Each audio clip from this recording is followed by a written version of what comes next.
El año 2022 comenzó con los efectos de las medidas tomadas para contrarrestar la pandemia del COVID-19, la invasión de Rusia a Ucrania y las consecuencias económicas mundiales de estos dos eventos. Como si no fuera suficiente, el hambre en el mundo aumenta y los países que estaban mal pronto estarán peor, según los reportes de la Organización de las Naciones Unidas para la Alimentación y la Agricultura, conocida por sus siglas en inglés como la FAO, y el Programa Mundial de Alimentos. Hay cerca de 44 millones de habitantes al borde de la hambruna. ¿Por qué? Lo responderemos a continuación. El hambre es una sensación física que nos advierte que necesitamos ingerir alimentos. De seguro lo has sentido en alguna ocasión. Es una respuesta corporal que puede provocar incomodidad, dolor, mareos y baja energía. Esto termina cuando comes, pero imagina que no pudieras comer y te fueras con hambre a dormir todas las noches. Esta es la realidad de millones de personas en el mundo que no pueden alcanzar el mínimo de alimento para subsistir. Y esto es lo que la ONU y los gobiernos del mundo definen como hambre o hambruna. El problema es grave y cuando el hambre es crónica, trae como consecuencias malnutrición, enfermedades y finalmente la muerte. Hoy, en pleno siglo XXI, nos encontramos frente a una de las peores amenazas para los países pobres y aquellos que están en vías de desarrollo.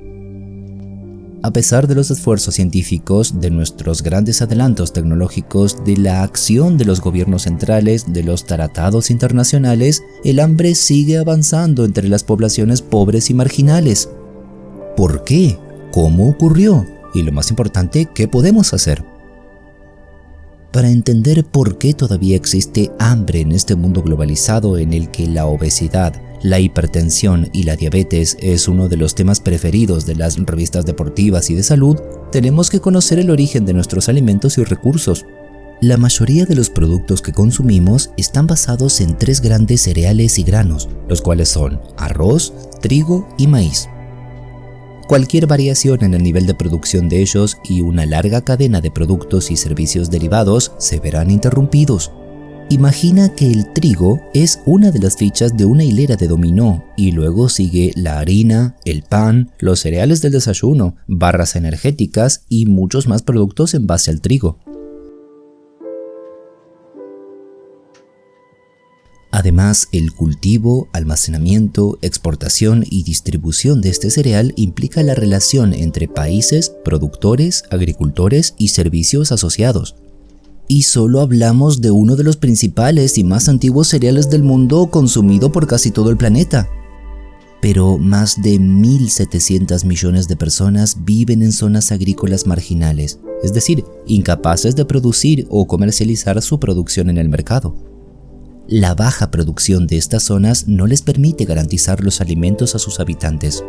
El 70% de los pobres del mundo viven en estos lugares.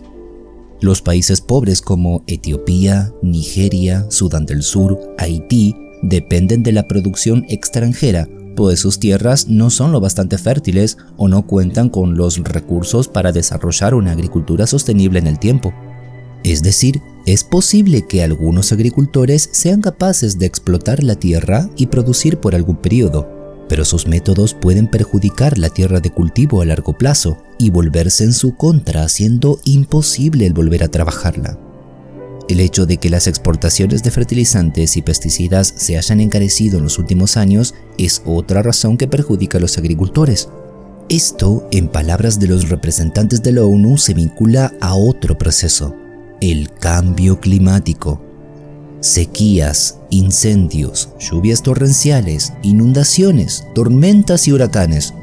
Estos fenómenos han afectado los cultivos locales y regionales del mundo. Mientras los países se recuperan de los efectos producto de la pandemia del COVID-19 e intentan mantener sus frágiles economías a flote, el cambio climático ha perjudicado la producción de alimentos en el mundo entero. Así lo señala el estudio Puntos Críticos del Hambre, alerta temprana de inseguridad alimentaria aguda, presentado por la FAO en junio de 2022. ¿Qué consecuencias traerá esta hambruna? El panorama no es bueno.